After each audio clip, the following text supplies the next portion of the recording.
Kakaiba po nito dun sa mga naging projects ko before. Siguro, ito mas merong drama na talaga, mas seryoso na, mas malalim na. For me, medyo challenging.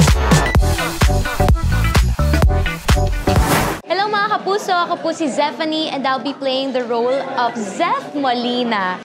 So si Zeph, isa siyang gifted singer and actress. Sana all, no?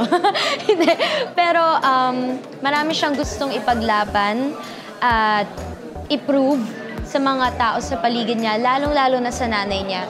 Medyo matatakutin at mahiyain si Zeph at Zephanie, si Zeph, on stage. Pero hindi ito magiging hadlang para maabot niya yung mga pangarap niya.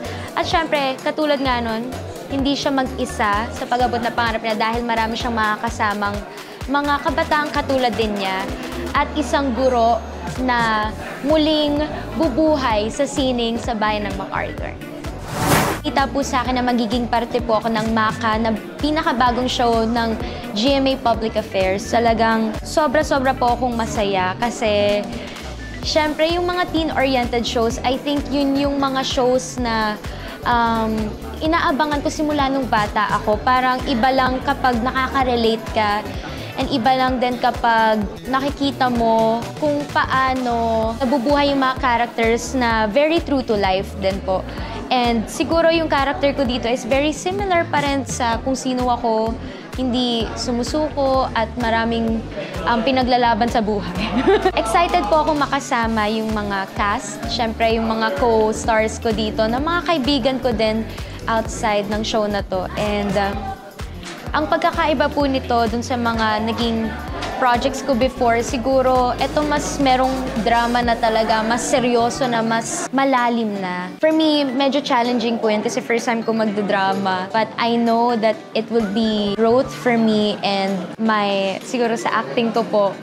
And I can't wait to learn a lot from my co-stars. Abangan nyo to guys kasi for sure, maraming matatouch sa story na to.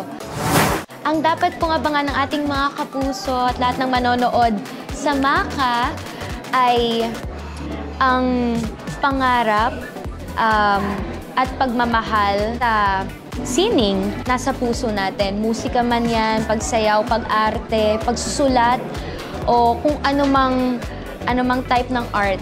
I-showcase namin dito paano pinaglalaban ng isang kabataan ang pagmamahal niya sa isang bagay na gusto niya.